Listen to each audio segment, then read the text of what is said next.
Pakar konstruksi sekaligus dosen jurusan Teknik Sipil di Universitas Indonesia, Josia Irwan Rastandi, menilai pembangunan pondok pesantren atau Ponpes Al-Khazini yang dilakukan secara tambal sulam harusnya mendapat perhatian khusus. Diketahui, pembangunan gedung yang difungsikan sebagai musola di pondok tersebut dilakukan secara tambal sulam, yakni dilakukan sebagai renovasi, ekspansi asrama putra sejak Desember tahun 2024 hingga September tahun 2025, atau kurang lebih 9-10 bulan. Menurut Josia, proses pembangunan secara tambal sulam mencerminkan tidak adanya perencanaan yang matang sejak awal. Hal tersebut disampaikan Josia saat menjadi narasumber di program Apa Kabar Indonesia Malam yang diunggah di kanal YouTube Tiffany News, Selasa tanggal 7 Oktober tahun 2025. Itu menjadi masalah yang perlu mendapat perhatian khusus, karena kalau dikatakan tambal sulam, artinya itu tidak direncanakan dari awal, kata Josia. Josia bilang, sejatinya, membangun suatu konstruksi bangunan secara bertahap diperbolehkan, asalkan membuat perencanaan matang dan dilakukan penguatan pada bangunan yang sudah ada. Jadi, kita membangun boleh saja, artinya tidak sekaligus jadi. Misal, 1 lantai dulu, kemudian 2 lantai, 3 lantai, tapi harus direncanakan dari awal, baik dari pondasinya, tiang-tiangnya, kolom atau balok segala macam, itu harus semuanya direncanakan, paparnya. Yang bahaya, kalau rencananya cuma untuk 1 lantai, kemudian dinaikkan jadi 2 lantai tanpa adanya perkuatan pada bangunan yang sudah ada, jelasnya. Josia menilai, ambruknya bangunan Ponpes Al-Khazini disebabkan tidak adanya perencanaan sejak awal untuk ekspansi hingga 4 lantai.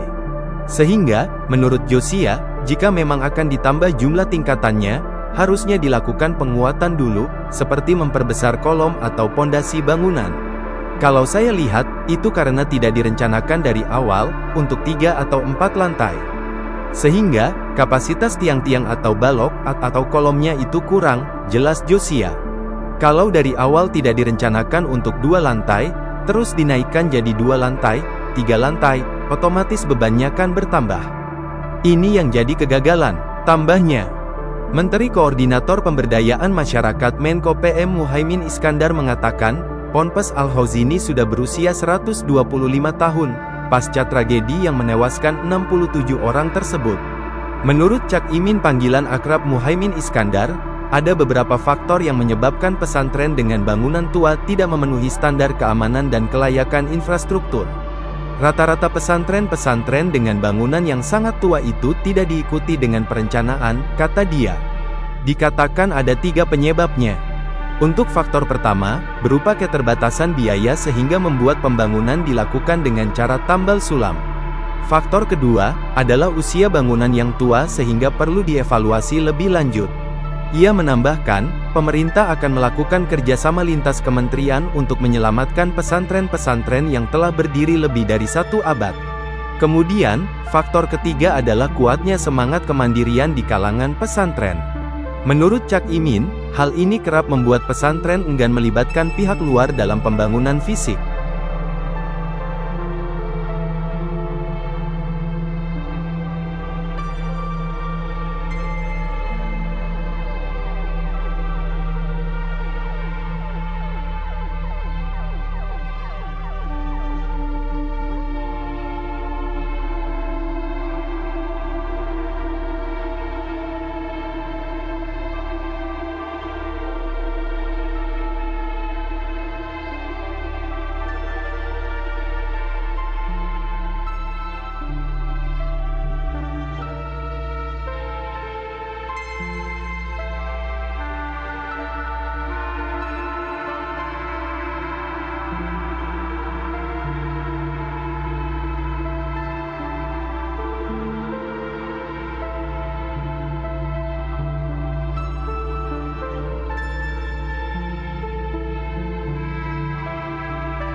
Download Tribun X sekarang.